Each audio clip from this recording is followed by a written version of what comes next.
Ciao amici, ciao amiche, riprendiamo un attimo finalmente lo studio, riprendiamo un attimo finalmente a parlare di alieni e una cosa che volevo dirvi di questi alieni, gli Elohim, è che loro hanno una grande testa di C puntato, che significa testa di cocommero, la famosa testa a cocommero, no? Avete visto quei famosi teschi allungati? Alcuni di questi teschi stanno perfino al Vaticano. Perché? Perché questi sono gli Elohim. Quindi questi famosissimi testoni a cocommero, no? Avete presente quei cocommeri americani? Che non significa che sono più intelligenti, perché sennò l'elefante sarebbe intelligentissimo. Significa solo che hanno la testa a cocommero. Quindi io, per farvi capire che questi Elohim hanno una fisionomia non tanto gradevole, voi potete vedere che in tutta la storia i faraoni, potete vedere che non solo i faraoni, ma anche i Sumeri, se voi andate a vedere i Sumeri, hanno sempre dei copricapi alti, no? Perché? Perché nascondono i capoccioni a cocommero, nel senso che anche nella religione cattolica si fa largo uso di questi cappelloni così. Perché?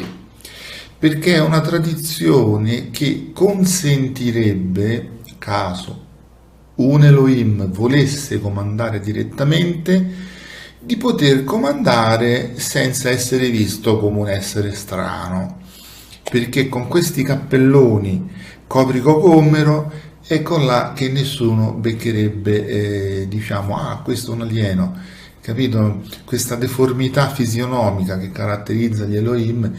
Loro sono alti, non sono forti, ma hanno un bel gran capoccione a cocommero. Voi avete visto sicuramente questi teschi da varie parti e praticamente questi sarebbero diciamo questi Elohim, che sinceramente belli non sono.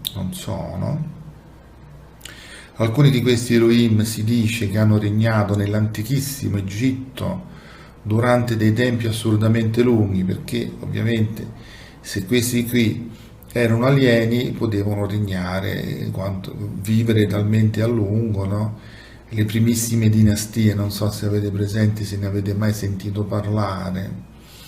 Poi però si sono allontanati da noi, 2500 anni fa non hanno più voluto farsi vedere, però saggiamente la Chiesa Cattolica dice: ma metti che uno di questi Elohim vuole governare la Chiesa, perché loro la governano per conto degli Elohim, la Chiesa, e vanno sempre in giro con il trofeo degli Elohim, che è il Cristo morto.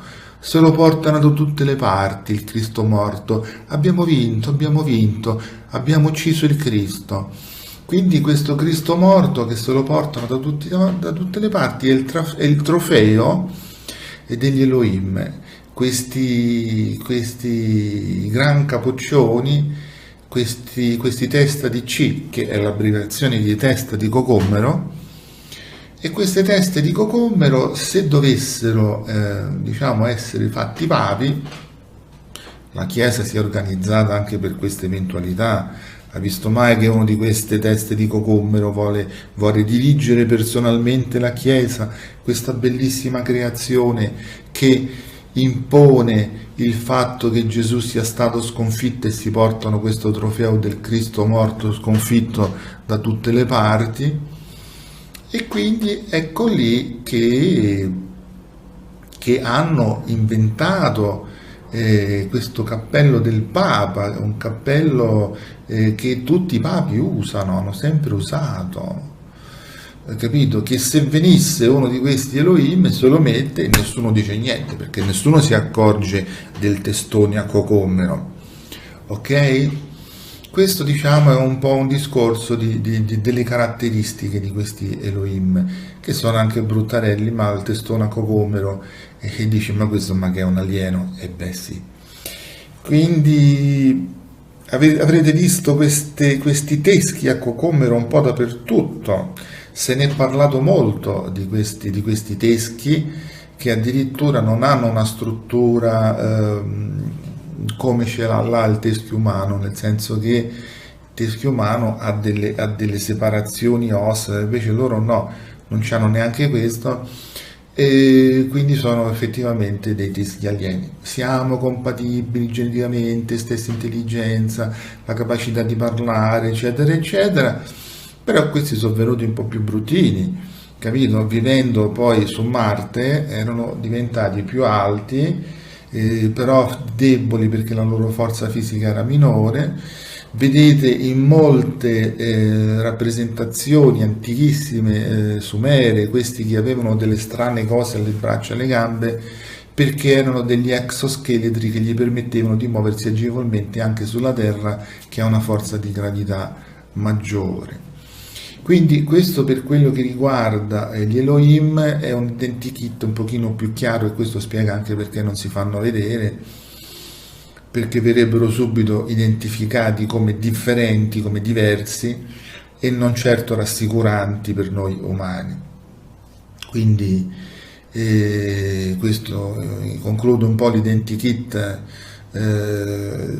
dell'Elohim, di questi esseri che ne hanno fatte di tutti i colori a noi terrestri, che ci hanno veramente terrorizzati, spaventati, sono dei guerrafondai sanguinari e ci hanno veramente trattato come bestiame sempre, finché poi c'è stato un rivoluzionario che noi conosciamo come Gesù, voleva liberarci dalle regole degli Elohim, infatti aveva detto lasciate stare tutte queste regole, vi do un unico comandamento che è l'amore universale.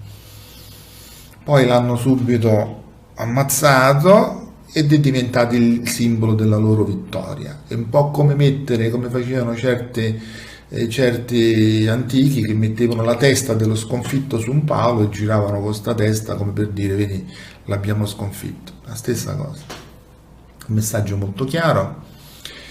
Un messaggio talmente chiaro che però con tanti infinocchiamenti da parte della Chiesa ci fanno credere no, ma quello è il simbolo che a Gesù gli vogliamo bene.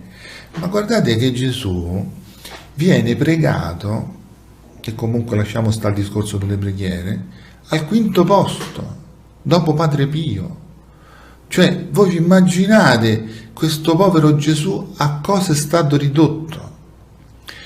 Quindi questo chiude l'identikit di cosa sono gli Elohim, poi in prossimo video completerò l'identikit di cosa sono i nordici, che vengono sempre considerati o comunque scambiati con gli angeli, perché sono molto belli, angelicali, quindi al contrario degli Elohim che sono brutti, e i nordici sono belli.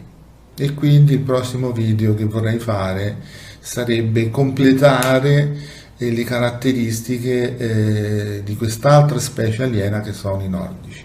Grazie a tutti.